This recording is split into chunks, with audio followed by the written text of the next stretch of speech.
বাংলাদেশের সংস্কার ছাড়া আমরা কোনো নির্বাচনে যাব না। পিআর পদ্ধতিতে নির্বাচন চাই।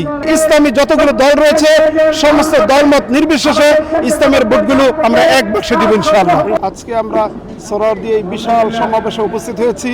আমাদের তিনটা দাবি রয়েছে।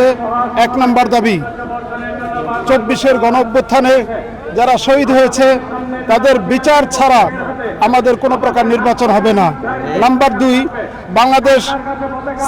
বাংলাদেশের সংস্কার ছাড়া আমরা কোনো নির্বাচনে যাব না। নাম্বার ৩, আমাদের পিআর পদ্ধতিতে নির্বাচন চাই। পিআর পদ্ধতিতে নির্বাচন চাই।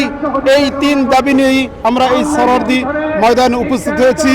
যতক্ষণ পর্যন্ত না আমরা এই ৩ দাবিকে বাংলাদেশের মাটিতে বাস্তবায়ন করতে না পারবো ততদিন পর্যন্ত আমাদের এই দাবি আদায়ের লক্ষ্যে আমরা সংগ্রাম করে যাব ইনশাআল্লাহ। সম্মানিত তৌহিদি জনতা, আপনাদের কাছে এটাই দাবি, আমরা সরকারের কাছে দাবি রাখতে চাই।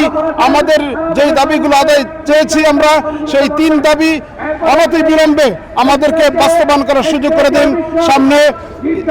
সামনে দেশ হবে আমাদের ইসলামের দেশ, সামনে দেশ হবে কোরআন হাদিসের দেশ, উলামা ইকরামের দেশ, এবং সামনে যে নির্বাচন হবে সেই নির্বাচন পিআর পদ্ধতিতে আমরা সকলে অংশগ্রহণ করে যার যার স্ব মতে আমরা ভোট দিয়ে বাংলাদেশকে কোরআন হাদিসের রাষ্ট্র হিসেবে কায়েম করতে চাই ইনশাআল্লাহ।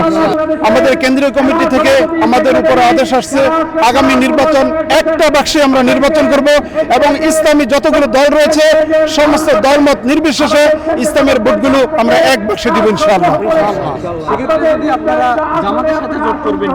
আমরা জামাত না, সকল ইসলামী দল, তার মধ্যে জামাতও আমাদের ইসলামী দল রয়েছে। অতএব আমরা জামাতকে নিয়েই আমরা যতগুলো দল রয়েছি সমস্ত দল নিয়েই আমরা ঐক্য গঠন করে আগামীর নির্বাচন হবে এক বাক্সে। সমস্ত ইসলামপন্থীরা আমরা এক বাক্সে এক ভোটে নির্বাচন করব ইনশাআল্লাহ।